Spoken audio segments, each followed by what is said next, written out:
तो दोस्तों लव जिहाद के ऊपर एक कानून आ रहा है और उसके बाद इस पूरी चीज पर भैरंड बहस मच गई है। ये कहने की कोशिश की जा रही है कि एक एंटी मुस्लिम कानून लाने की कोशिश की जा रही है और हिंदू ऑर्गेनाइजेशंस जो है भारत को बांटने की कोशिश कर रही हैं। लेकिन सच क्या है? क्या लव जिहाद सच है? क्या हिंदू ऑर्गेनाइजेशंस ने इसकी बात शुरू की या फिर क्रिश्चियन ऑर्गेनाइजेशंस ने? क्या सिर्फ भारत में ये होता है या और बाहर के देशों में भी? कौन करता है इसकी फंडिंग? और आखिर में बताएंगे कि क्यों करता है। बने रहिए हमारे साथ, देखते रहिए आज की ताजा खबर।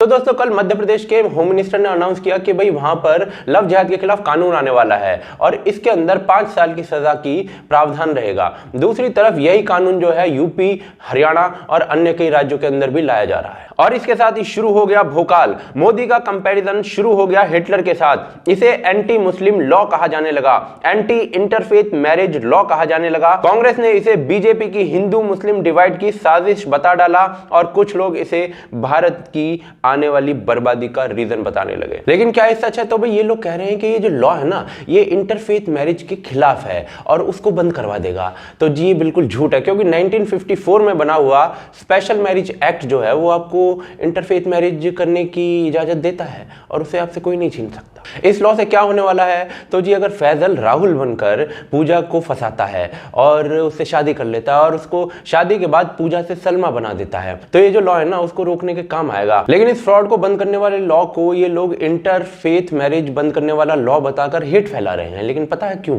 क्योंकि इन लोगों को सचमुच लगता है कि लव जिहाद कुछ होता ही नहीं। दूसरी तरफ बहुत से लोगों को पता है, लेकिन उनकी जो पॉलिटिक्स है ना वो उन्हें मानने पर मजबूर नहीं करती। क्यों कह रहा हूं मैं ऐसा? क्योंकि आज से सिर्फ 3 हफ्ते पहले निकिता तोमर की हत्या कर दी जाती है तौफीक के द्वारा गोली मारकर कन्वर्जन के चक्कर में। और रोहिणी सिंह जो है वो पूरे दिन में कितने ट्वीट करती हैं वो आप खुद ही पढ़कर देख लेना, गिने नहीं जाएंगे क्योंकि गिनने के लिए दिखने भी चाहिए। दूसरी तरफ ये लेटेस्ट एफआईआर मैं आपको दिखा रहा हूं। जनवरी 2020 में श्रीमान अकरम जो है उन्होंने एक लड़की को फंसा लिया और उसको उल्टे सीधे वीडियो बनाकर मजबूर करने लगे धर्म परिवर्तन के लिए। और ये जो मैं 2 केस बता रहा हूं ये सिर्फ इस महीने के मैंने आपको बताए हैं, और भी बहुत सारे केस इसी महीने के आपको मिल जाएंगे। और अगर 2020 की आप बात करोगे तो सैकड़ों आपको ऐसे केस मिल जाएंगे। तो अब मुझे ये बताइए कि इन पर्टिकुलर केसेस में इंटरफेथ मैरिज कहां से आ गई? इस फ्रॉड को रोकने के लिए अगर कानून आ रहा है तो क्या गलत है? दूसरी तरफ ये जो लॉ है वो धर्म से रिलेटेड भी नहीं है। अगर कोई राहुल जो है वो फैजल बनकर सलमा को फंसाता है और शादी के बाद उसे पूजा बना लेता है तो भी ये लॉ उसी तरीके से काम करने वाला है। लेकिन अब थोड़े से बड़े इश्यूज पर आ जाते हैं। सीधा सीधा इल्जाम है कि भाई हिंदू ऑर्गेनाइजेशंस जो है ना भारत को हिंदू मुस्लिम में डिवाइड करने के लिए और भारत के अंदर आग लगाने के लिए इस प्रकार के इल्जाम लगा रही हैं लव जिहाद जैसे। तो क्या ये सच है? जी नहीं। 2009 में केरल के अंदर जो वहां की सबसे बड़ी क्रिश्चियन ऑर्गेनाइजेशंस थी उन्होंने सबसे पहले रोमियो जिहाद के द्वारा सैकड़ों हजारों क्रिश्चियन लड़कियों को कन्वर्ट करने का जो प्लान चल रहा था और किया जा रहा था उसके बारे में बोला था। दूसरा बड़ा इल्जाम यह लगाया जा रहा है कि बीजेपी इस मुद्दे पर लॉ बनाकर हिंदू मुस्लिम डिवाइड कर रही है और सीधे कांग्रेस की तरफ से लगाया जा रहा है। तो जी 2009 में केरला हाई कोर्ट ने लव जिहाद के अंश देखे केरल में, तो उन्होंने केरल के अंदर सरकार से कहा कि यह धोखाधड़ी से कन्वर्जन हो रहा है, इसे रोकने के लिए कोई कानून बनाइए। अब कोर्ट ने कहा कि भाई कानून बनाओ, क्योंकि कोर्ट किस बेस पर सजा दे जब तक इस प्रकार के केसेस आ रहे हैं और कोई कानून ही नहीं है उनको सजा देने के लिए। तो अब कोई कानून बना रहा है तो उसके खिलाफ शोर मचा रहे हैं। क्या कहा? कॉम्प्लेक्स हो रहा है। तो थोड़ा ढंग से बताता हूं, शुरू से बताता हूं। तो ये जो मुद्दा है ना प्रोमिनेंस के अंदर आया केरला के अंदर 2009 में, जब वहां की क्रिश्चियन ऑर्गेनाइजेशंस जो थी वो सामने आती हैं, कहती हैं कि हमारे यहाँ पर 4500 से ज्यादा लड़कियां जो हैं उनके साथ ऐसी धोखाधड़ी हो चुकी है। और उसके बाद वहां की हिंदू ऑर्गेनाइजेशन सामने आती है, कहती है हमारा आंकड़ा तो भाई और भी बड़ा है। इसके बाद जो केस है वो जाता है कोर्ट के अंदर और कोर्ट इसमें धोखाधड़ी के अंश पाती है और वहां की सरकार से कहती है कि भाई इसके खिलाफ कानून बनाओ। ये 2009 में हुआ था। लेकिन यूनाइटेड किंगडम में 2007 में पुलिस ने लड़कियों को प्रोटेक्शन देनी शुरू कर दी थी जिन्हें मुस्लिम लड़के कन्वर्ट करने के चक्कर में फंसा रहे थे। ये 2011 की स्टोरी है। लंदन में पाकिस्तानी लड़के सिर्फ व्हाइट लड़कियों को नहीं, हिंदू और सिख लड़कियों को भी कन्वर्जन के लिए फंसा रहे थे। इतने बड़े लेवल पर कि हिंदू सिख एसोसिएशन प्रोटेस्ट पर आ गई थी और ये कई दशकों से वहां पर चल रहा है, ऐसा बताया जा रहा है उनके द्वारा। कितना सच है इस बात में? तो जी 90s के दशक में यूके के अंदर एक मुस्लिम संस्था जो थी वो मुस्लिम लड़कों को पैम्पलेट्स बांट रही थी और उनमें से एक लीक हो गया था। उसके ऊपर लिखा हुआ था कि मुस्लिम पुरुष जो है वो सिड्यूस करे हिंदू और सिख लड़कियों को और उनको इस्लाम के अंदर लाए और इसका बेस्ट तरीका है उन्हें शराब पिलाओ। 2014 में सिख काउंसिल जो है यूके के अंदर, वो एक पूरी रिपोर्ट लेकर आती है कि कितने बड़े लेवल पर ये धंधा चल रहा है। तो यूके में भी चल रहा है, हमसे पहले से चल रहा है, उन्हें हमसे पहले से पता है। हमारी जो नींद है वो सेक्युलरिज्म के नाटक में बंद पड़ी हुई थी।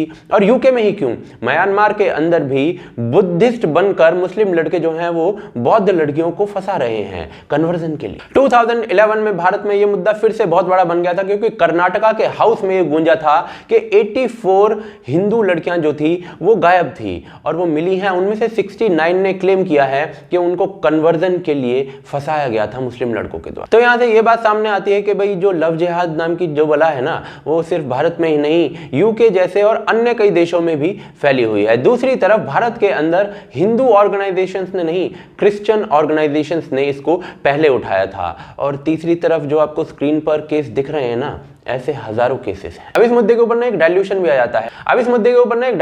जाता है कि भाई लड़का लड़की जो है अपनी मर्जी से शादी करके रह रहे हैं और खुश हैं और इंटरफेथ मैरिज किया है उन्होंने, लेकिन माँ बाप जो है वो खुश नहीं है, तो काफी हल्ला गुल्ला होता है और उसके बाद इसको माँ बाप जो है लव जिहाद का नाम दे देते हैं। तो मैं ऐसे केसेस की बात ही नहीं कर रहा हूँ, मैं उन केसेस की बात कर रहा हूँ जहां पर धोखाधड़ी की जाती है, नाम बदलकर फंसाया जाता है और उसको शादी के बाद बहुत सारे रीजन से मजबूर किया जाता है कन्वर्जन के लिए। और ऐसे ना केसेस हजारों हैं, कोशिश कर रहा हूं एक लिंक डिस्क्रिप्शन में दूं आपको। चलो थोड़ा और डीप में जाते हैं। सुप्रीम कोर्ट के कहने पर एनआईए ने केरल के लव जिहाद मामले पर छानबीन शुरू की, तो उन्हें एक ऐसी महिला मिलती है इस केस के अंदर जो एक दूसरे केस में भी लिप्त थी, हिंदू लड़कियों को इस्लाम एम्ब्रेस करवाने के केस में। और पता है ये महिला किस ग्रुप के साथ एसोसिएटेड थी?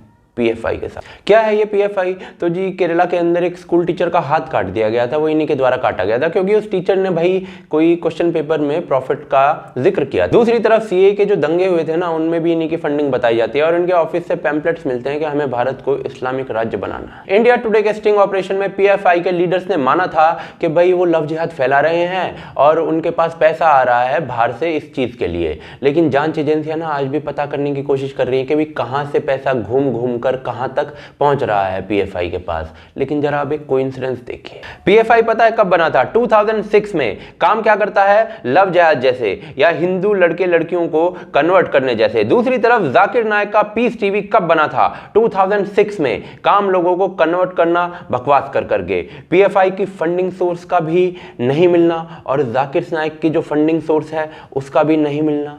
ये क्या कहता है? जांच एजेंसियां ढूंढ ही नहीं पा रही दोनों सोर्सेस को। तो क्या सेम साल में शुरू हुई ये जो इस्लामिक संस्थाएं हैं, ये कहीं एक जगह से तो फंडिंग प्राप्त नहीं कर रहे? मैंने बस पूछ रहा हूं। और दूसरी तरफ जाकिर नायक को भी आतंकी अपना गुरु मानते हैं और पीएफआई भी ऐसे ही कामों में लिप्त बताई जाती है। लेकिन अंतिम सवाल अब भी यही है कि ये सब किया क्यों जाता है? तो फिर वही बकवास आ जाती है भाई कि कहाँ पे क्या लिखा हुआ है, जिनके बताने पर यूट्यूब जो है वो बुरा मान जाता है। तो हम तो चुपचाप आपको एक लिंक डिस्क्रिप्शन में दे देंगे। अब आप खुद डिसाइड कीजिए कि लव जिहाद है या नहीं, लॉ बनाना गलत है या लॉ नहीं बनाना गलत, जब कोर्ट खुद कह चुकी है। क्योंकि मैं इस चीज पर डिसाइड नहीं कर सकता हूं, क्योंकि मैं तो भोला भाला व्यक्ति हूं। तो आप लोग खुद बता दीजिए हमें कि आप क्या सोचते हैं इस बारे में, कमेंट करके बताइए धड़ल्ले से। दूसरी तरफ हमें सपोर्ट कर सकते हैं patreon.com पर या फिर ज्वाइन बटन के थ्रू, लिंक्स जो है दोनों के डिस्क्रिप्शन के अंदर है। हमारी मर्चेंडाइज ले सकते हैं vocalfactory.com से। काफ़ी विंटर कलेक्शन बढ़िया आ गए हैं। आप देख रहे हैं आज की ताज़ा खबर। जय हिंद, जय भारत।